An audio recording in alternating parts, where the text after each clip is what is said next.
Hello, and welcome to the Christian Science Bible Lesson Companion. I'm Janet Voss. As a mother, grandmother, and Christian Science practitioner for many years, I've had the privilege of seeing how turning to God, to the one divine mind, can bring peace and healing to any situation. This week's lesson on the subject of mind is a beautiful reminder that we are not governed by chance, fear, or a multitude of conflicting thoughts. We are governed by one all-knowing, all-loving mind. Today, we'll explore 5 key takeaways to help with challenges in our families and health. We'll take a deeper look at the powerful Bible stories and spiritual truths in the lesson, and we'll end with a few questions for your own quiet thought. I hope you'll find it a comfort and a guide. Part 1. 5 key takeaways for family, relationships, and healing. First, let's distill this powerful lesson into 5 practical takeaways. 1. True wisdom for parenting and relationships comes from God. In the first section, King Solomon doesn't ask for riches or a long life, but for an understanding heart to care for his people. As parents and family members, we can feel overwhelmed, not knowing how to go out or come in. This lesson reminds us to turn away from a sense of personal inadequacy and ask for the wisdom that comes from the one divine mind. This God-given insight lifts us up, providing the clarity and perspicacity we need to guide our families with love and intelligence. 2. There are no accidents in God's kingdom. The story of the axe head that fell into the water and was recovered seems like a simple miracle, but it points to a profound truth. As Science and Health states, accidents are unknown to God. In family life, it's easy to feel like things are out of control or subject to chance. A sudden illness, a child's misstep, a financial problem. This lesson teaches us to replace the fear of accident with the proper sense of God's unerring direction, bringing harmony and proving that divine love is in control. 3. Persistent faith heals family troubles. The Canaanite woman's plea to Jesus to heal her daughter is a powerful example for any parent facing a child suffering, whether it's sickness, anxiety, or destructive behavior. She humbly persisted in her faith in the ever-presence of good, even when the situation seemed hopeless. Her story shows us that a steadfast trust in God's power, a crumb of comfort from Christ's table, is enough to bring healing and wholeness to our loved ones. It proves that no material condition or diagnosis can stand against the power of divine truth. 4. You have God-given authority over your body and your thoughts. We are taught to fear so many things regarding our health. This lesson counters that fear directly. Passages like, God hath not given us the spirit of fear, but of power, and of love, and of a sound mind, and mind is the master of the corporeal senses, are powerful affirmations of our true nature. We can and must exercise our God-given authority. We can rise in the strength of spirit to resist fear, sickness, and discord, knowing that nothing can vitiate the ability and power divinely bestowed on man. 5. Our real consciousness is peaceful and harmonious. The final section promises a future where nation shall not lift up sword against nation. This promise of peace applies to our homes and relationships as well. The lesson explains that when we understand we all have one spirit, God, one intelligent source, conflict gives way to fellowship. Pettiness, resentment, and misunderstanding dissolve when we acknowledge the one mind governing all. This brings a quiet, peaceable life rooted in the understanding that we are all children of God, living in harmony. Part 2, Deep Dive Analysis. Now, let's take a deeper look into the heart of this lesson on mind. The central theme is beautifully simple, yet profound. There is only one mind, God, and this mind is the governing principle of the universe, including each one of us. This truth, when understood, brings healing, guidance, and peace. The lesson opens with a foundational question from the book of Job. Who hath put wisdom in the inward parts, or who hath given understanding to the heart? The answer unfolds immediately with the story of Solomon. Here is a new king, feeling like a little child, overwhelmed with his responsibilities. He doesn't rely on human intellect or advisors. Instead, he turns to God in a dream and asks for an understanding heart to care for his people.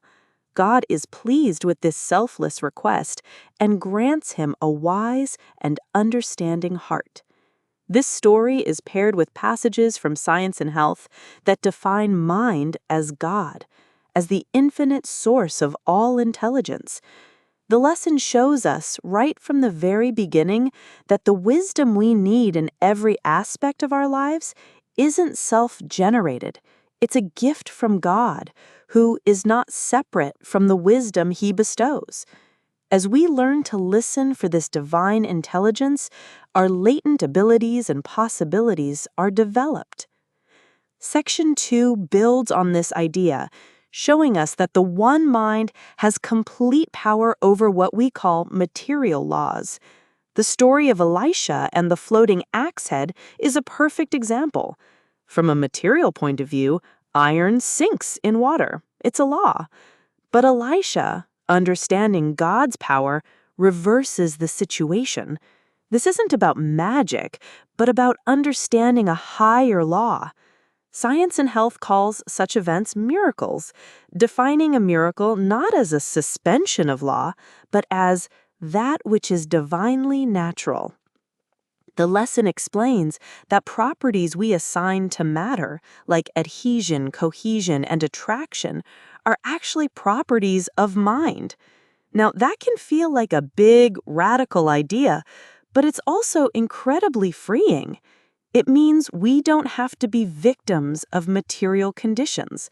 The same mind that governs the planets in their orbits governs us. The marginal note in Science and Health says it all: accidents unknown to God.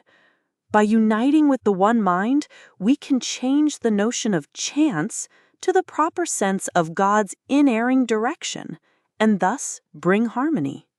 Section 3 brings this healing power of mind directly to a family crisis. A Canaanite woman comes to Jesus, desperate for her daughter who was grievously vexed with a devil, a term that could describe any severe mental or physical suffering.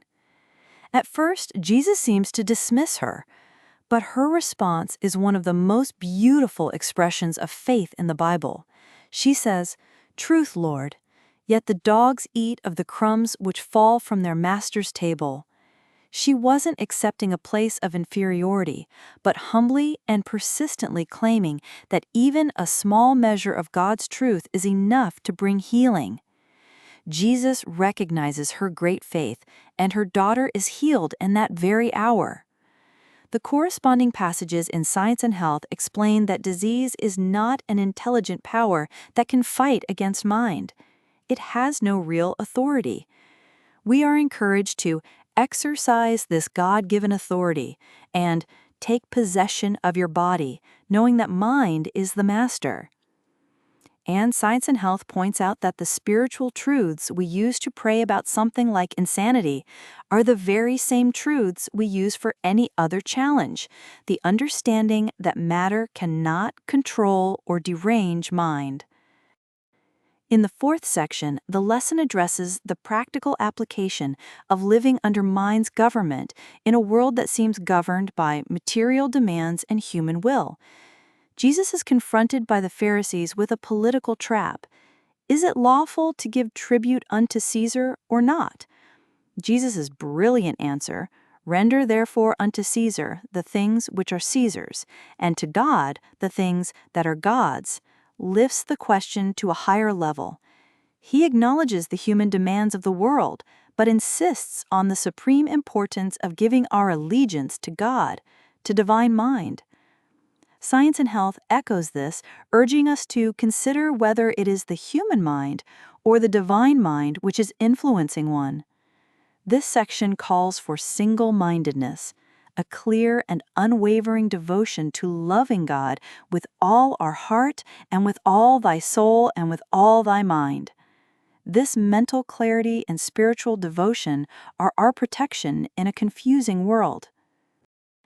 Section 5 gives us inspiring proof of mind's protective power. Paul is shipwrecked on an island, and while building a fire, is bitten by a viper. The onlookers expect him to die, but he simply shakes the snake into the fire and feels no harm. This wasn't luck, it was a demonstration of man's God-given dominion. Daniel was safe in the lion's den for the same reason. As Science and Health explains, all of God's creatures moving in the harmony of science are harmless, useful, indestructible. This section tackles fear head-on. It states, "This fear is the danger and induces the physical effects." By thinking less of human theories about health and danger, and more about our God-given dominion, we find safety and freedom. We learn that any supposed law of matter or the body is rendered null and void by the law of life, God. Finally, Section 6 presents the ultimate outcome of living with the understanding of the one mind, universal peace and brotherhood. The prophecy from Isaiah is one of the most cherished in the Bible. "They shall beat their swords into plowshares, and their spears into pruning hooks. Nation shall not lift up sword against nation, neither shall they learn war any more." This isn't just a dream for a distant future.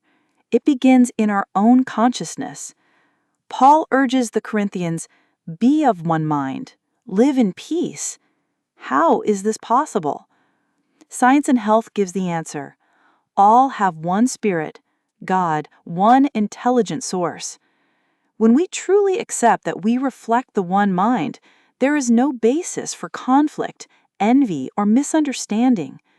There is only one shining by its own light and governing the universe, including man, in perfect harmony. This lesson leaves us with the peaceful assurance that by letting the mind of Christ be our mind, we find not only personal healing, but become instruments of peace in the world. Part 3. 3 questions for further reading. As we close, I'd like to leave you with 3 questions to ponder this week.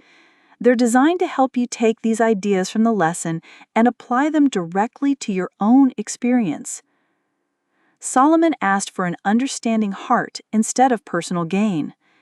In what specific area of your family or work life could you stop trying to figure things out on your own and instead humbly ask God's unerring direction? The lesson states accidents are unknown to God. How can you apply this truth the next time you feel overwhelmed by a sense of chance, disorder, or unpredictability, whether it relates to your health, your children's safety, or world events? The Canaanite woman persisted with great faith, knowing even a crumb of truth was powerful enough to heal. When you are praying about a challenge, how can her example inspire you to look past discouragement and hold steadfastly to the all-power of God, good? I hope these ideas have been a help and a comfort to you. May your week be filled with the peace and intelligence that come from understanding the one divine mind.